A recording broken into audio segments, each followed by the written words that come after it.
Ok, isso é um problema do nosso mano Lo-Fi-Low. Bora lá. Cada vez mais a indústria só quer uma coisa: expandir, mas de forma artificial. Franquias que... Já falei isso em reacts passados, né? Que os caras lançam um jogo, aí lançam um jogo 2 melhor, aí na hora de lançar o jogo 3, eles veem que não conseguem melhorar o 2, mas eles fazem mesmo assim, só pelo nome, aí o 3 vai bem.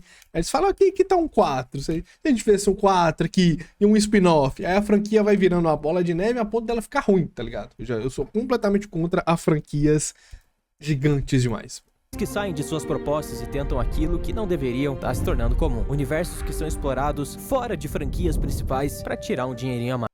Eu não sei até quando o Night Rain pode ser um problema pra Elden Ring, entendeu? É um jeito mais legal de usar o multiplayer, né? Eu tenho um pouco de medo da From Software querer ficar só em live service, né?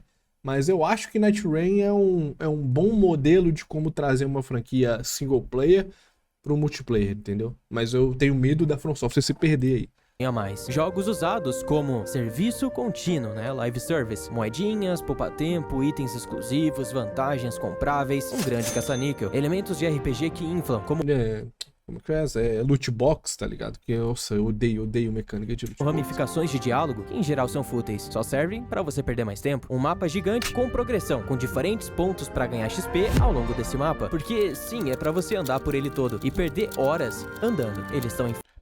A questão é que eles aumentam artificialmente a durabilidade dos jogos justamente pra justificar essa porra tá saindo $80. Claro, e esse é um grande problema. Vou dar um exemplo aqui rápido antes da gente continuar, que é Dragon's Dogma 2. Não sei se você aí jogou, comenta, mas basicamente o jogo começa incrível, mano.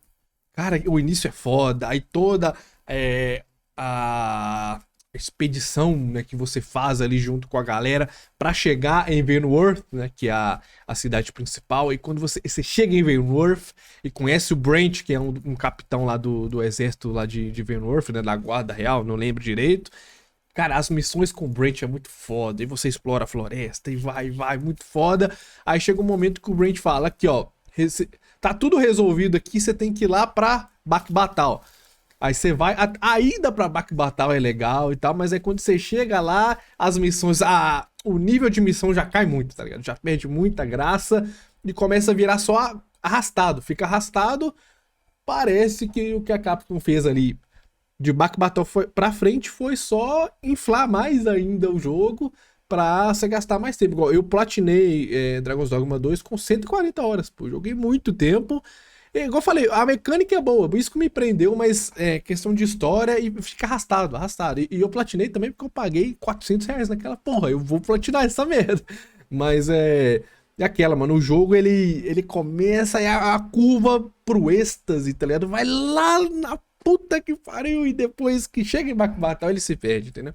Eu acho que o Bakbatal tem um mapa ruim comparado com o Vayneworth, não é um mapa bonito, não é agradável, e é só arrastado até o final, entendeu? O final verdadeiro ali, que tem uma mudancinha ali, que eu não vou dar spoiler, fica interessante, é legal de fazer, tem uns boss legal ali do final verdadeiro, mas até chegar lá também arrasta muito, principalmente se você for pra platinar, que tem muita conquista pra fazer.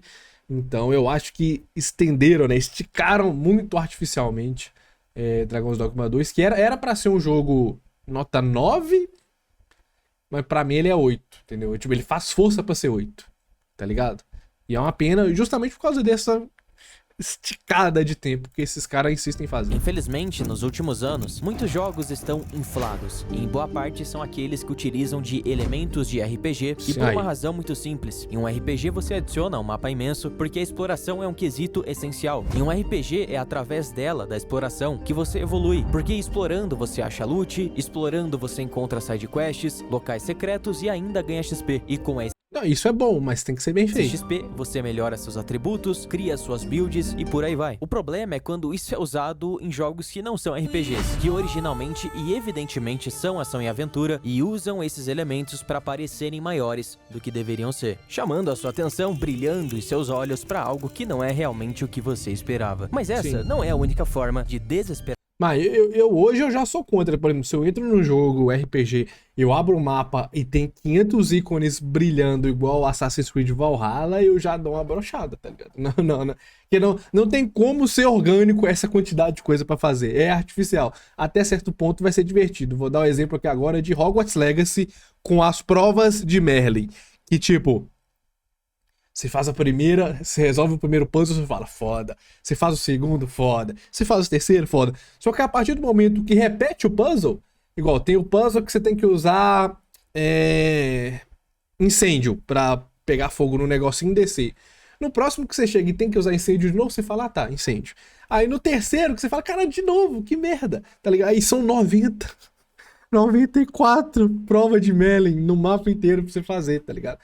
Só que, sei lá, das 94, você usa 7, 10 magias diferentes e repete isso várias vezes. Eu acho que eles deviam ter feito, por exemplo, se eu não me engano, são 17 magias? 17? Tirando as imperdoáveis? Uma coisa assim. Eles tinham que pegar, fazer uma prova específica para cada magia e depois combinar, fazer, ó, aqui você tem que usar Inferno e Vingar de Leviosa. Aí é um outro puzzle. Dava pra eles terem feito, sei lá, 30, 40 provas de Merlin incríveis, únicas, mas não, tá ligado? Fizeram a base ali legal e depois só slop, tá ligado? Só deixaram o bagulho ferrar com a gente. Desesperadamente tentar tirar o dinheiro do teu bolso. Essa é uma delas, e ao meu ver, sim, é uma das piores, mas existem outras. Então por que não começar por elas? A mais clássica é desvirtuar o propósito inicial de uma franquia para atingir o maior número de público casual possível, e assim, dane-se os fãs. Resident Evil 9 seria meio que isso. Rumores indicavam que esse jogo seria um mundo aberto, e ainda online, multiplayer. Pensa assim, eu não sei o que seria um Resident Evil aberto. O multiplayer eu sou contra, mas o mundo aberto... Não sei, é porque o R4 Remake tem alguns trechos de mundo semi-aberto ali com missão secundária que eu achei legal. Só que eu acho que o semi-aberto ia ser interessante. Não sei se o mundo aberto... talvez o Resident Evil numa ilha, né? Uma ilha fechadinho ali, com um mapa não tão enorme, talvez funcionasse. Mas tinha que ser igual aquela. Não pode ser só...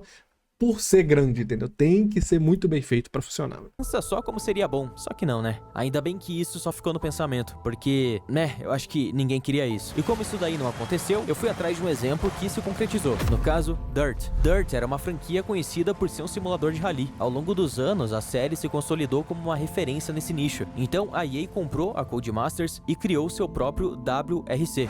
WRC, pra quem não sabe, é o World Rally Championship. Só que eles não quiseram só terminar a franquia. Eles quiseram pegar Dirt e transformar num próprio Forza Horizon deles. Afinal, eles não poderiam pra deixar mais acessível, né? Mas eu não sei se Dirt 5 foi bem recebido. Iam perder o dinheiro que uma franquia como Dirt poderia trazer pra eles. E essa foi a pior decisão possível. Mas eu sou a favor deles terem terminado, né? Já que, tipo, Dirt virou WRC. Então, deixa Dirt ser o que foi e não precisa continuar, tá ligado? Transações foram adicionadas, o jogo virou um joguinho de corrida em mini circuito com outros avatares ali, não tem nada a ver com o Dirt original. Os carros, os modelos... E o Dirt é questão de dificuldade, era um simulador de rally mesmo, é difícil pra caralho de jogar na manete, no teclado, é muito difícil. Eram estranhos, eles não eram exatamente os carros usados na cultura do rally, então Dirt basicamente não era mais Dirt, era outro jogo, era outra coisa. Era Dirt Horizon. Isso deixa muito claro como essa busca por querer mais dinheiro, expandir essa escala a ponto de mudar o nicho de uma franquia, só mostra como isso é predatório e como isso é ruim. Assassin's Creed trocando também. E claro, existem outros exemplos além de Dirt, mas acho que você já entendeu. Um outro exemplo de expansão artificial é a expansão de universo. Existe na indústria um falso conceito que, se você usar um nome conhecido de um jogo, de uma franquia, aquilo é a fórmula do sucesso. Exato, mas tem que ser bem feito, né? Igual eu falo, a questão é essa, Resistance é um lixo, mas você vai no Dead by Daylight lá com a DLC de Resident, né? Com a parceria com Resident, ficou bom. Tá ligado? Não, tem que fazer o jogo bom, não adianta você só se escorar no nome. Já basta. Não precisa ser um jogo mega produzido, não precisa se dedicar, porque já tem um nome. Vai nessa. Não é bem assim que funciona, desculpa avisar. Como eu expliquei com Resident Evil 9, se fosse um mundo aberto online, eu passaria reto, sinceramente. Não ia perder tempo com isso. Assim como eu não perdi... Igual eu falei, mundo aberto, talvez... Igual é aquela, a Capcom ia ter que...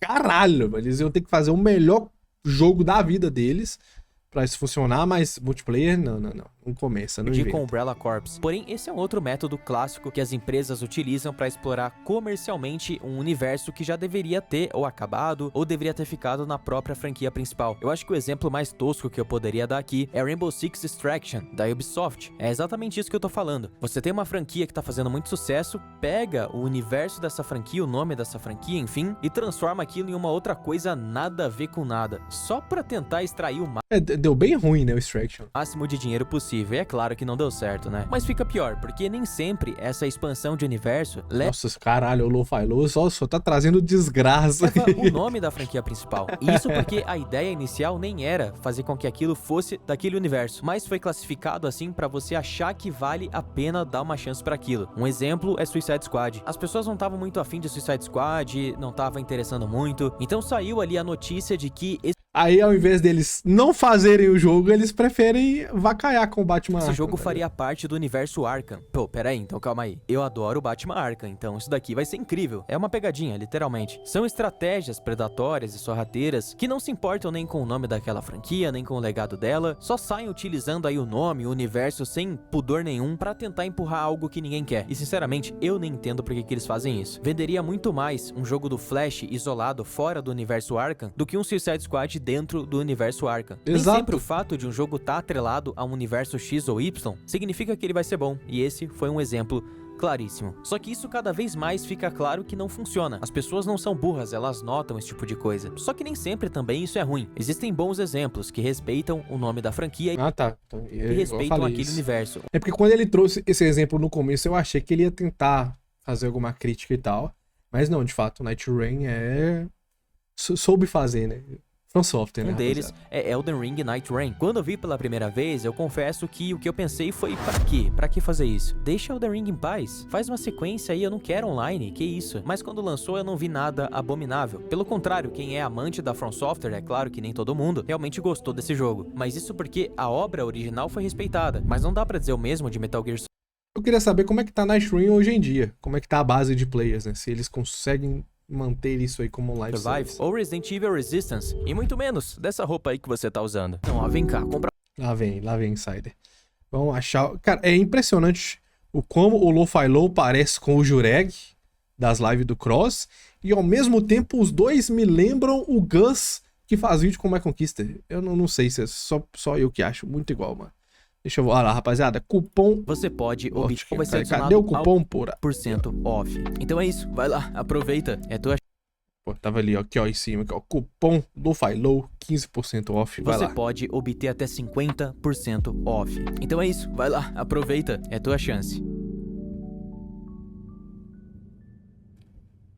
Outra forma de tentar se aproveitar de uma franquia ou um jogo para tornar aquilo maior do que deveria, ou até mesmo infinito nesse caso, é a prática de live service. Skull and Bones veio de uma DLC de Black Flag. Até aí tudo bem, não é uma franquia que já existia. Skull and Bones era uma nova iniciativa da Ubisoft em parceria com o governo de Singapura. Só se o nosso Quadruple A, tá ligado? decepcionou com esse jogo quem ligava pra isso, quem tinha alguma expectativa. E eu acho que 90% que tá me ouvindo não tinha expectativa Eu não sei como é que esse jogo saiu, viado. Sem mesmo. nenhuma. Agora, quando você pega uma franquia que já existe, que já é consolidada, que tem sua base de fãs, que tem pessoas criando expectativa naturalmente, e você transforma essa franquia em live service da noite pro dia, putz, aí é muito complicado. E foi isso que aconteceu com Fallout, mais especificamente 76. O lançamento desse jogo foi uma desgraça completa, mas hoje ele se Fallout mantém. era um RPG imenso, sempre foi. Sempre trouxe muitas horas de conteúdo 4 com as DLCs e o conteúdo base. Você trabalhando e jogando algumas horinhas por dia, levaria semanas pra você terminar tudo. E aí a Bethesda teve a brilhante ideia de transformar isso, esse RPG autossuficiente e perfeito que já era, em um live service, né? Um serviço contínuo, quebrado. Porque agora não seria mais um jogo do tipo, quantas horas que eu levo pra terminar, mas sim até quando esse jogo vai ser atualizado e eu vou continuar recebendo conteúdo. Ou seja, em tese, live service seria um jogo infinito. Um jogo que você vai jogar por anos e anos e anos e sempre vai receber conteúdo. Mas isso só fica no campo das ideias, porque em geral são jogos que lançam vazios com a base fraquíssima, e esse conteúdo que deveria estar já no jogo vai sendo trabalhado com os anos e sendo lançado, e você... De novo, cai na parada que eu falo, tem que saber fazer, mano, e live service, mano. Cara, eu acho que tem que ter até um pouco de sorte no meio do processo pra ele Quem vingar. que é feito de trouxa acaba caindo, ou pelo menos é o que as empresas queriam que você fosse, porque eu acho que Falando em live service, aquele New World da Amazon, o que fim deu o New World Você da aí Amazon? que tá me ouvindo já tem o discernimento pra entender isso. Então Fallout se tornar um live service é completamente sem sentido, já que o maior prazer em um Fallout é evoluir por mecanismos de exploração livre do mapa, e não por microtransações, por coins da loja e coisas assim. E além disso, nos anteriores, o mapa era pensado de uma forma específica, tudo que você encontrava era porque o desenvolvedor tinha deixado lá pra você encontrar, fazia sentido. Mas em 76 você tá andando e você encontra construções de outros jogadores e acaba confundindo com o mapa, e isso quebra a sua imersão com aquele mundo. Não é mais algo que foi feito exatamente pra você, específico pra você aproveitar. Sei lá, é algo muito estranho e eu espero que tenha ficado claro pra você entender o que eu quis dizer. Um outro exemplo aí é o Forza Motorsport, que também tentou se tornar aí um live service. Também não. Aquela, né? É porque Forza Motorsport perdeu muita força com o Forza Horizon. A galera que. Eu não vejo tanto mercado hoje pro Forza Motorsport, assim, porque eu acho que a galera mais do simulador, né, tá mais no Fórmula 1, né, tá mais nessa pegada. Só que o legal No Assetto Corsa, né, então não sei como que é hoje a visão sobre Forza Motorsport e se valia a pena ele virar um live do service. Forza, pelo menos o Motorsport, era que a cada Forza que era anunciado, você queria ver a evolução. Esses jogos eram usados quase como benchmarks dos consoles para você ver o nível onde os consoles podiam chegar. E quando esse jogo vira um jogo único, onde ele vai ficar se atualizando com os anos, através de atualizações de conteúdo, mas a estrutura vai se manter a mesma, isso perde meio que a graça. Primeiro que quem joga vai jogar um pouco e não vai jogar de novo, depois já vira um jogo velho e a pessoa não quer voltar para aquilo. Segundo, a desenvolvedora do Forza não tinha uma comunicação muito boa com a comunidade, então não funcionava como outros live service de empresas que ouviam o seu público, e no final deu tudo errado. Esse Forza não rolou, não deu certo, uma galera já foi demitida e não vai demorar muito para que ele seja encerrado. Ou seja, mais um exemplo de que esse negócio de jogo... Só que aí, em contraponto, né, o Forza Horizon, ele é um live service pago, né? Porque você paga, tem toda a experiência single player e tem um multiplayer muito sinistro também, que é... O Forza Horizon 5, ele perdurou por 5 anos, né? Vai perdurar por 5 anos, ele saiu em 21, e o Forza Horizon 6 sai ano que vem, ou seja, 5 anos ali, justamente pelo aspecto live service, que com certeza deu muito dinheiro. Jogo infinito, de criar um jogo que não acaba mais, não é o ideal, não é assim que funciona. Concord é outro exemplo, X-Defiant, né, da Ubisoft também não deu certo, o que a Ubisoft fez também com Ghost Recon. X-Defiant lançou, a galera falou, pô, até que é legal esse COD da Ubisoft, mas, de novo, não consegue se manter. Cara, é vergonhoso. Wildlands foi um sucesso, criou uma comunidade, tinha até vídeo do Felipe Ramos, mas aí veio o Breakpoint, estragou tudo, jogou tudo no lixo, virou também um live service, e é isso aí. É legal que, tipo, se o Felipe Ramos faz um vídeo sobre algo, é porque é muito foda e vale o tempo do Felipe Ramos. E tudo hoje é em volta disso, né? A indústria de jogos, ela se tornou isso. Tudo quer ser mais, quer ser infinito, quer durar por anos, enquanto jogos Double A como Plague Tale vem ganhando destaque. Porque não sou só eu que tô percebendo isso. Você que tá me ouvindo aí, provavelmente também tá cansado, com franquias infinitas, jogos infinitos e etc. Mas, infelizmente, a gente tem culpa nisso, tá? Quando eu era menor, eu sempre busquei o jogo infinito. Eu evitava comprar jogos curtos e só comprava aquele que me desse o máximo de conteúdo possível. Porém, a duração da maioria era ali ainda 10 a 15 horas, e por isso inclusive que muitos deles começaram a implementar um modo online nativo, assim você zerava o jogo e continuava no online, ou seja, a quantidade de horas já não era um problema, bastava você jogar online, e isso realmente deu certo por muito tempo, até surgirem live service como PUBG ou Fortnite e mostrar que esses online eram bem fraquinhos, então acabou a mamata. O que mais eles podiam fazer para trazer uma quantidade de horas maior com mais conteúdo sem aumentar o tempo de desenvolvimento? O online não ia colar mais. Foi aí que eles pensaram em RPGs, porque nessa mesma época tinha acabado de sair o The Witcher 3, que mudou a indústria, todo mundo ficou apaixonado todo mundo quis fazer o próprio The Witcher 3. Jogo. A qualidade somada à quantidade de conteúdo e a forma como isso foi apresentado era bizarro, era algo nunca antes visto. Logicamente Skyrim era ainda muito mais RPG do que The Witcher 3, mas o The Witcher 3 popularizou isso muito bem. E isso acendeu um alerta, porque o The Witcher 3, diferente dos outros RPGs que a galera conhecia, ele adaptou ao formato padrão dos jogos da época. E isso acendeu um alerta. É isso que a gente precisa. E foi aí que começou a era da RPGização. De 2016 pra cá... Já deu uma passada, né, dessa época, né? Agora é meio que um mix, né? É o RPG junto com Souls-like, né? E aí nós vamos ter ano que vem Crimson Desert.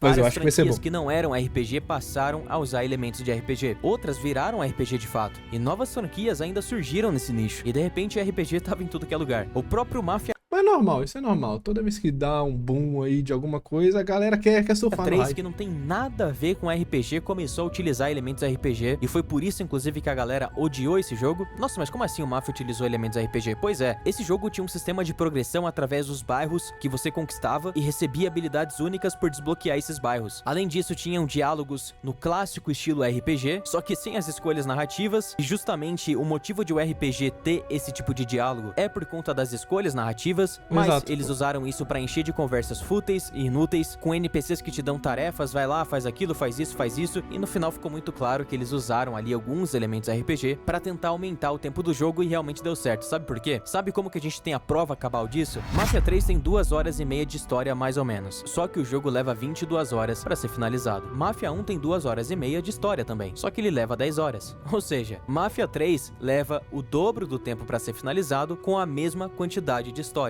Não Exato. tem prova melhor do que essa. Assassin's Creed Origins é chamado de RPG, mas na prática não é um RPG de fato, não há escolhas narrativa, a personalização é super limitada, a progressão é limitada, não existem builds, ele é claramente É um RPG like.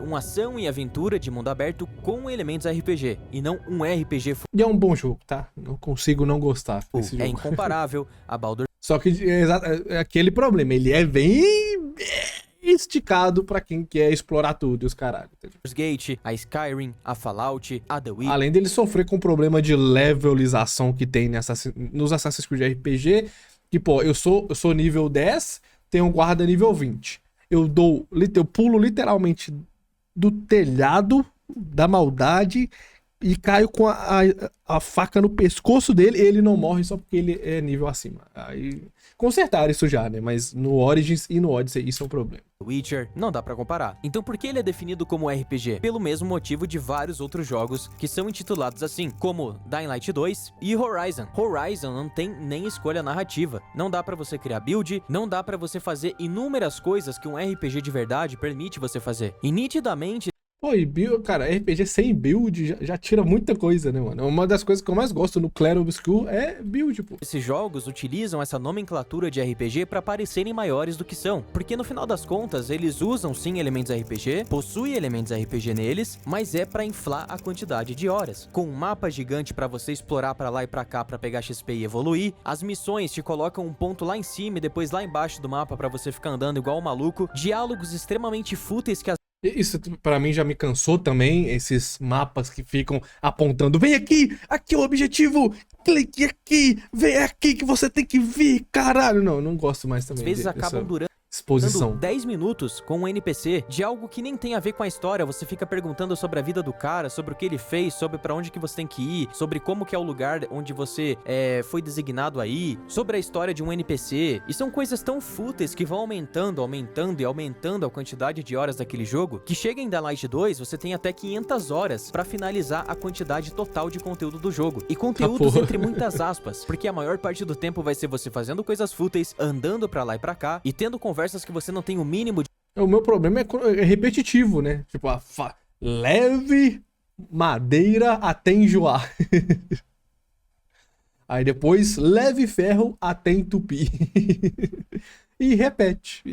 de interesse em ter. E assim o jogo fica com 100, 200, 300, daqui a pouco vão ter 1000 horas de jogo e a gente vai tá fudido. Com um monte de jogo inflado, vazio, caro, um preço absurdo, achando que tá arrasando, mas não. Na verdade não, a gente tá sendo enganado. Então, Vou citar de novo que Clair Obscur tem conteúdo para caralho e não cansa. Você joga, você explora todos os mapas, platina o jogo com 60, 70 horas e sai completamente satisfeito. assim, Até querendo jogar mais, tá ligado? De tão bom que querem é. expandir franquia, querem expandir o universo, querem expandir a quantidade de horas dos jogos, querem transformar a franquia em serviço pra que seja infinito, que dure por décadas, e isso não dá mais pra aceitar. São coisas assim que me fazem perder a vontade de continuar ativo, engajado nesse universo da indústria de jogos. Eu espero de verdade que essa indústria mude. Eu quero ver de novo algo como foi Max Payne 3 da Rockstar, um jogo linear, curtinho, mas muito bem feito, com personalidade, Exato. com essência, é isso. E isso vale pra qualquer empresa. Então é complicado, e eu só espero Pô, o próprio South of Midnight, tem gente que não gostou tanto, mas, pô,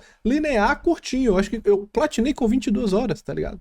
Bom jogo, feitinho, fechadinho, tá tudo certo. Espero que isso mude.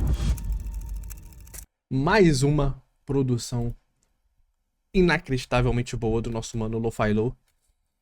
Mas é isso, rapaziada. Busque jogos que não seja aquele cara chato que, se o jogo ele tem 15 horas, ele é ruim, tá ligado? Eu não vou perder meu tempo com... Não seja assim, tá ligado?